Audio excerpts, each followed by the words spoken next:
Iniciamos a segurança do trabalho na aula de hoje vendo a norma 24 da ABNT. Esta norma, o título dela é Condições de Higiene e de Conforto nos Locais de Trabalho. Um ponto importante é que essa norma ela foi revisada agora recentemente. Em 23 de setembro de 2019, ela foi emitida com a revisão. Então, nós estamos vendo já a norma NR24 revisada. A NR24 é a norma regulamentadora que trata das condições de higiene e conforto nos locais de trabalho. Ou seja, garante que os trabalhadores terão condições dignas de trabalho. Imagine, por exemplo, uma empresa que não oferece nenhum banheiro limpo para os trabalhadores. Então vamos lá, né? A norma regulamentadora 24, que é a que nós estamos estudando hoje, ela regulamenta, né? Ela trata das condições de higiene e conforto nos locais de trabalho. Isto é extremamente importante, porque ela garante que os trabalhadores terão condições dignas de trabalho. Condições dignas de trabalho, o que é? Boas condições, condições que dão toda a ferramenta digna para nós de trabalho, né?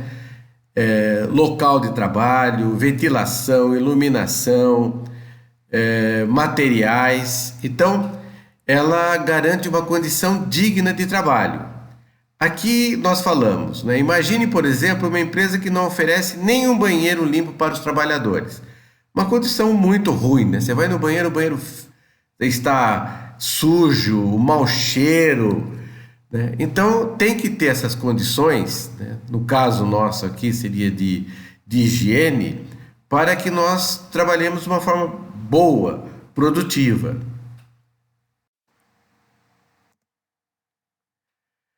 No item 24.1.1 desta norma, né, ela estabelece as condições mínimas de higiene e de conforto a serem observadas pelas organizações, devendo o dimensionamento de todas as instalações regulamentadas por esta NR ter como base o número de trabalhadores usuários do turno com maior contingente. Vamos traduzir esse monte de coisa aqui que fica parecendo meio difícil de entender, né? Então, essa norma, claro, né? Nós estamos falando numa norma aqui de condições de higiene e conforto, né? Ela, então, estabelece, né, que a empresa, né, ela deve ter o dimensionamento de todas as instalações regulamentadas pela NR, né, tendo como base, né, o número de trabalhadores usuários do turno com maior contingente. O que ele quis dizer aqui? O seguinte, vamos imaginar que tem um turno com 100 empregados e tem um outro turno com 120 empregados, né? Então, deve-se levar em consideração o turno com maior número de empregados, né? Maior contingente. Você não vai dimensionar para um turno que tem 30 empregados se no outro turno tem 280 empregados, né? Não teria a mínima lógica isso. Então, nós temos que sempre levar em consideração o turno com maior número de empregados. Claro que se a empresa tiver um turno só, é aquele ali. Mas a maioria das empresas, indústrias, né, ela tem mais que um turno, ou pode ter mais que um turno.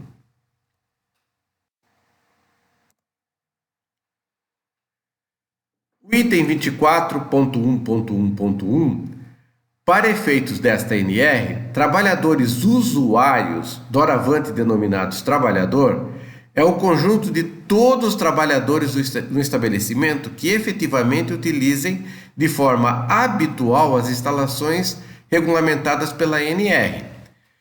Aqui um outro fator que fica muito lógico, né, mas ela deixou claro. Então vamos lá, tem um turno, né, com vamos colocar lá nossos 100 trabalhadores novamente, né? Ele fala aqui, né, que utilize de forma habitual as instalações. Por exemplo, se nesse turno tem 30 trabalhadores que eventualmente estão participando daquele turno, mas não vão efetivamente ficar no turno, ou seja, daqui a um tempo eles vão para outro turno, quer dizer, vai voltar para 100 trabalhadores, então o dimensionamento de tudo que a gente vai ver daqui para frente deve considerar aqueles 100, porque são aqueles que efetivamente utilizam de forma habitual as instalações.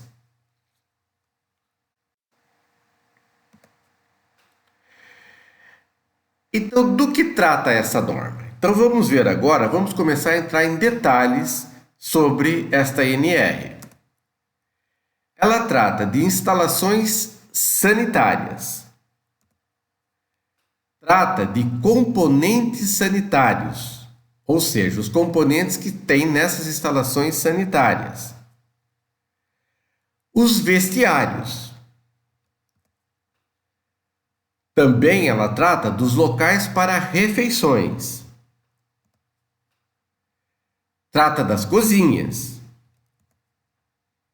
Trata dos alojamentos. Vestimenta de trabalho também é tratado nesta NR. Vamos lá. Instalações sanitárias, que é o item 24.2. Vamos também deixar claro aqui nesse estudo nosso que, pelo enfoque do nosso estudo, ele não vai verificar a NR inteirinha estudando item por item. Nós vamos estudar alguns itens que julgamos mais interessantes, né, mais importantes para vocês conhecerem, e a norma está à disposição para que vocês baixem, por exemplo, essa norma, né, na internet e a estudem corretamente, inteiramente. Por exemplo, se vocês forem fazer um curso de segurança do trabalho, né? Então, eu quero ser técnico em segurança do trabalho, o que é uma excelente profissão. Aí, vocês vão estudar todas as normas completas, inteirinhas, item por item, para saber o porquê de cada uma delas. O enfoque nosso aqui é dar informações para vocês, não formar técnicos em segurança do trabalho.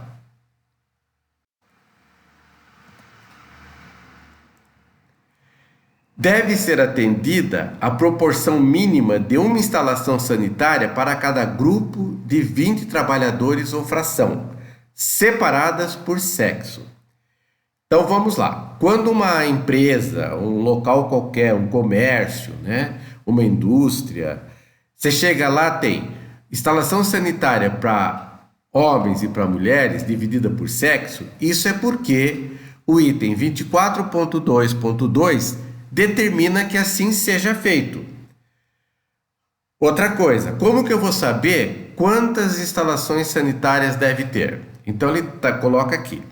Deve ser entendida a proporção mínima de instalação sanitária para cada grupo de 20 trabalhadores ou fração. Então, para cada 20 trabalhadores, deve ter uma instalação sanitária.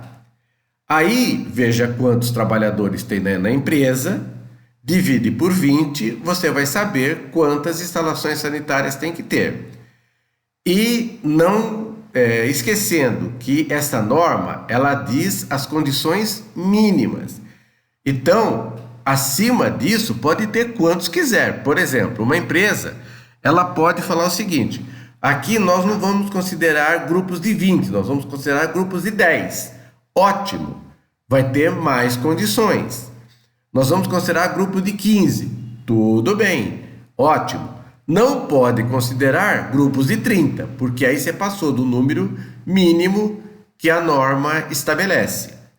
Deu para entender?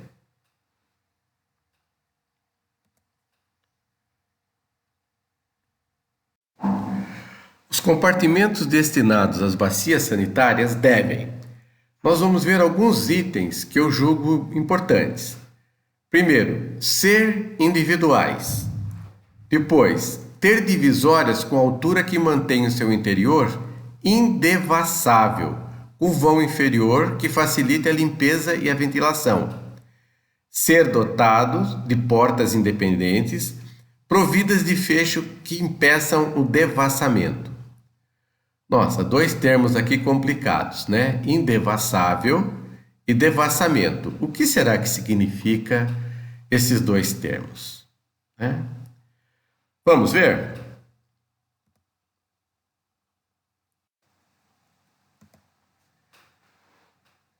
Indevassável.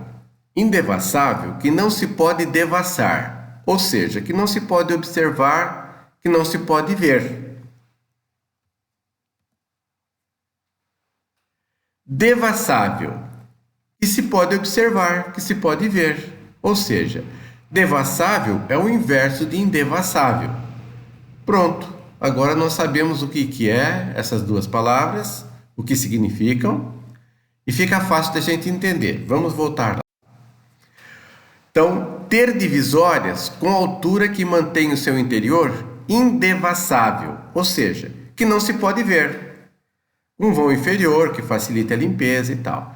E o outro item C, ser dotados de portas independentes, providas de fecho que impeçam o devassamento. O quê? A visão, que impeçam de ser visto. Quando a gente sabe o significado, fica fácil, não fica? Agora ficou simples da gente entender. O lavatório poderá ser tipo individual, calha ou de tampo coletivo com várias cubas, possuindo torneiras, sendo que cada segmento de 60 centímetros corresponde a uma unidade para fins de dimensionamento do lavatório. Isso é o item 24.3.3, né? Vocês estão vendo que essa norma ela entra em todos os detalhes. Então, se vocês resolverem ser projetistas, né, de instalações, no caso aqui instalações sanitárias, ou projetista de prédios, casas, então essa norma traz as condições para que a gente faça um dimensionamento correto.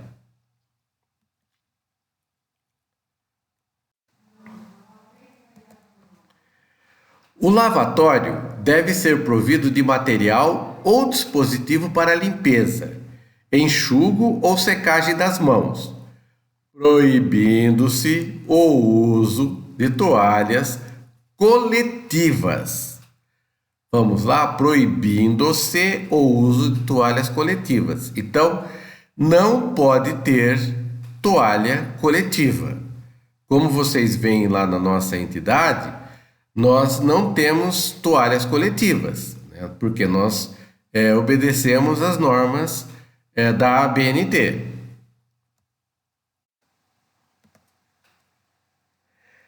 Vamos ver agora o refeitório, que é o item 24.5 da norma.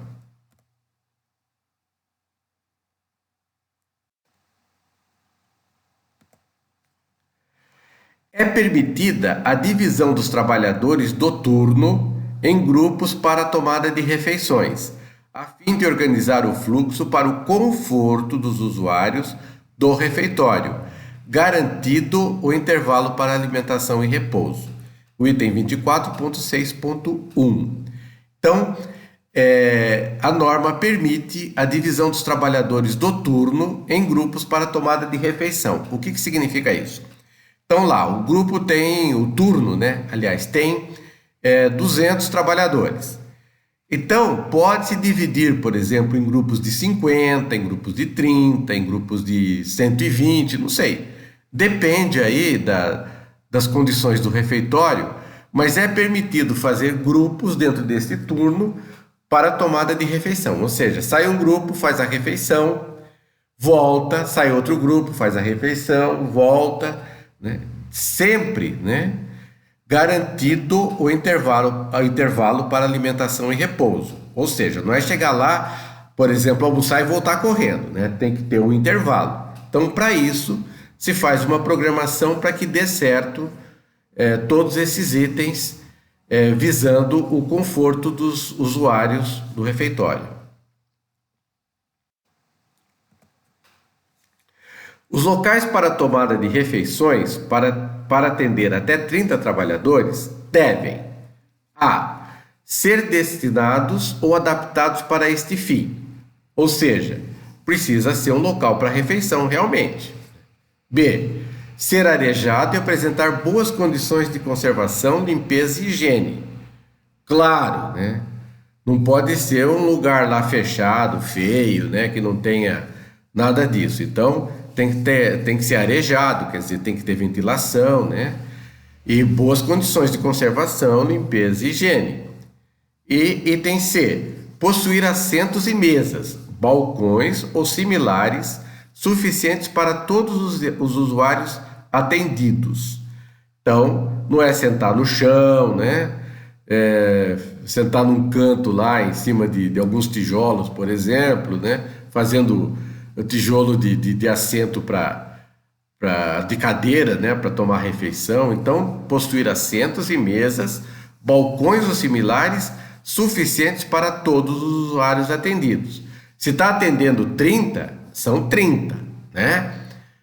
Não pode ter 25 só locais, né? Aí aperta aqui, aperta ali para outro sentar. Não, tem que ter os 30 ou os 20, não sei, depende lá de quantos estão tomando suas refeições. Agora vamos ver cozinhas, né? É o item 24.6.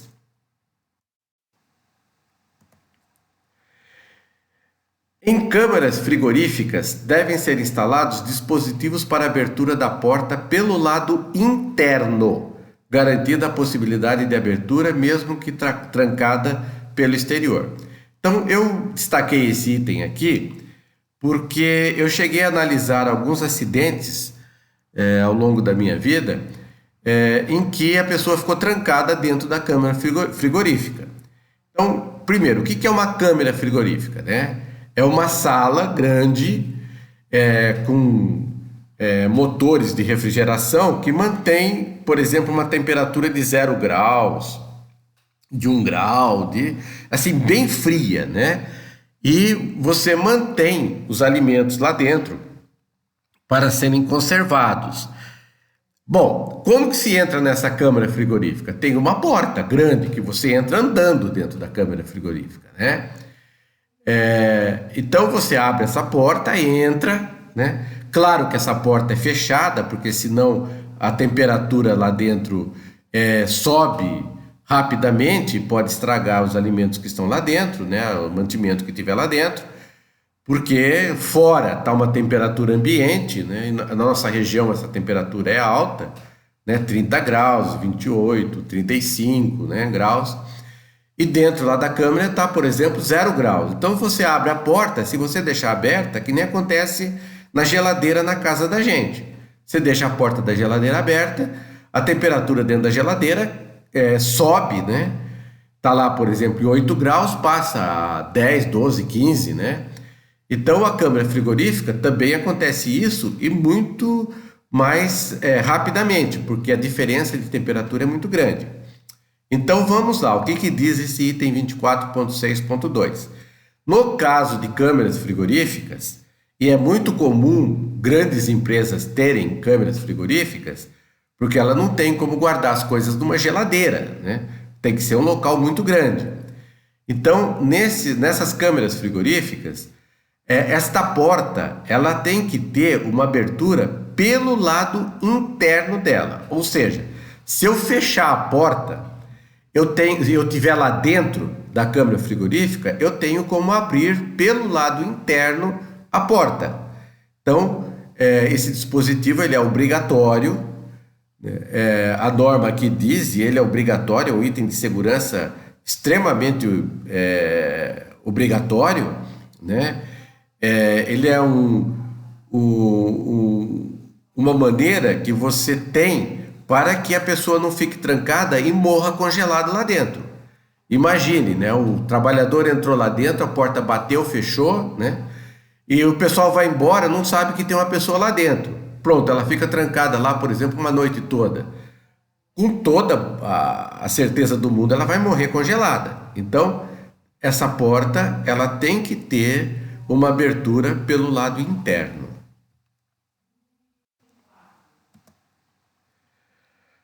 Agora o item 24.7, alojamento. Então vamos ver lá sobre alojamento.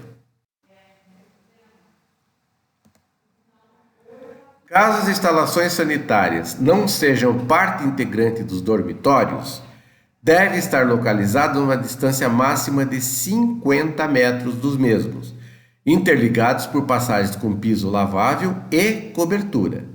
O item 24.7.2.1. Então, vamos lá. Então, no dormitório, se as instalações sanitárias não fazem parte integrante dos dormitórios, ou seja, estejam junto com os dormitórios, ele não pode estar numa distância maior que 50 metros desses dormitórios, né? E tem que ser interligadas por passagens com piso lavável e cobertura. Para, por exemplo, problema de chuva, né? Você tem que ter acesso às instalações sanitárias de tal maneira que você não se molhe e tal. Você imagina, se ele acorda de madrugada, precisa ir no banheiro, seu corpo está aquecido ali na cama, e você sai, está chovendo, você toma uma chuva. Você pode pegar um resfriado, né, ficar doente e tudo mais. Então a norma prevê isso. Serão permitidas, no máximo, 2 camas no sentido vertical. Vamos entender isso aqui, né?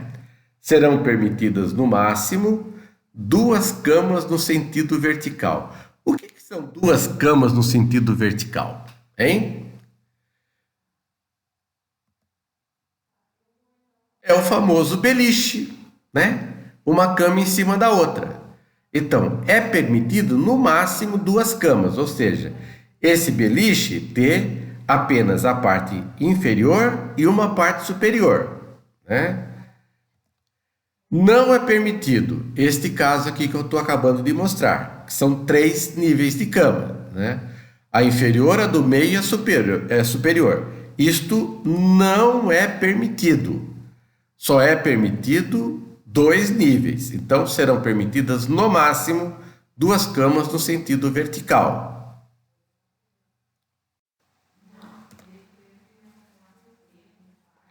É vedado o preparo de qualquer tipo de alimento dentro dos quartos. Então, não pode, né, fazer aquele famoso jeitinho brasileiro, né? Aí você lá na cama, lá com seus companheiros, vamos fazer uma comidinha nossa aqui. Aí compra fora, né? Chega lá e faz o alimento dentro do quarto. Não pode ser vedado pela norma, né? O item 24.7.5.2. Então, nada disso, né? Não pode fazer esse tipo de quebra-galho, não.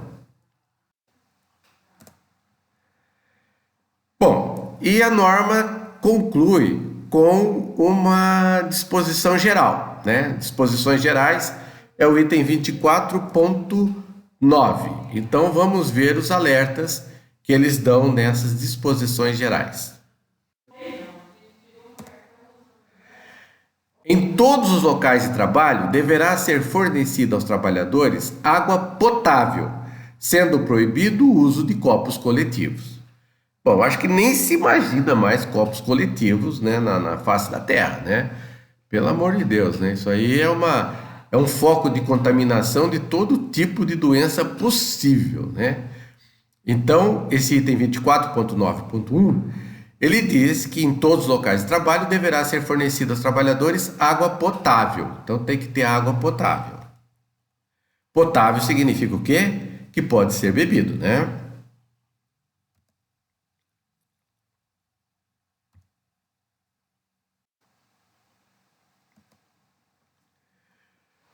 O fornecimento de água deve ser feito por meio de bebedouros na proporção de, no mínimo, olha o termo de novo, no mínimo, um para cada grupo de 50 trabalhadores ou fração, ou outro sistema que ofereça as mesmas condições, né?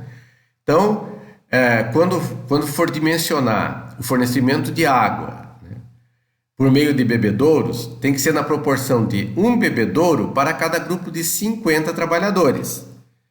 Então, isso aqui eles falam no mínimo. No mínimo. Pode ter um para cada grupo de 25? Pode, de 30, de 10, não tem problema nenhum. Não pode ser superior a 50, né? A um para cada grupo de 53. Não pode, né? O máximo é 50.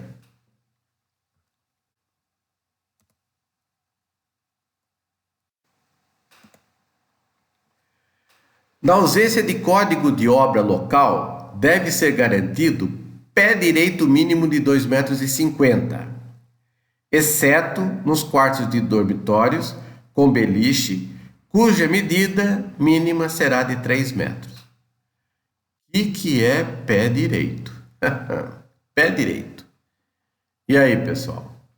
O que vem a ser pé direito? Eu tenho o pé esquerdo e tenho o pé direito, né? Então, na ausência de código de obra local, deve ser garantido o pé direito mínimo de 2,50 m. O pé de vocês mede 2,50 m? Não, né? Claro que não. Então, o pé direito, no nosso caso aqui, não é o nosso pé, né? Isso é um termo que é usado muito na construção civil, é muito conhecido isso, pé direito. Então, vamos entender o que é pé direito do ponto de vista da construção civil? Vamos lá. Nós temos aqui, por exemplo, esse local aqui, né? Aqui é um estacionamento, não sei lá, talvez de um supermercado, de um shopping, não sei, né? Mas é um local, é um estacionamento. Então, nós temos na parte inferior um piso, né? E na parte superior um teto aí, né? Onde estão essas luminárias e tal. Então, vamos lá. Pé direito é a distância entre o piso e o teto. Isso é o pé direito. Olha que coisa fácil, né? Então, na casa de vocês, o que é pé direito? É a distância que tem entre o piso lá da sala, da cozinha, do quarto, não sei de onde que é, né? E a cobertura que vocês têm, o forro que vocês têm, né? Isso aí é o pé direito. Então, o que ele está dizendo aqui, né? Deve ser garantido essa distância do piso ao teto, que chama pé direito, mínimo de 2,50 m, exceto nos quartos de dormitórios com beliche. Lembra que beliche é aquela cama uma sobre a outra, né? Então, quando tem o beliche, a medida tem que ser de 3 metros, ou seja, meio metro a mais. Tudo isso no mínimo. Pode ter mais? Pode ter mais. Aqui onde essa flecha está indicando, né? Essa parede que tem aqui, essa parede, ela está medindo do piso ao teto, que é o pé direito. Então, você vai medir, você pega uma parede dessa, né? Claro, fica muito mais fácil, e mede a parede do chão ao teto. Isso aí é o pé direito que nós estamos falando.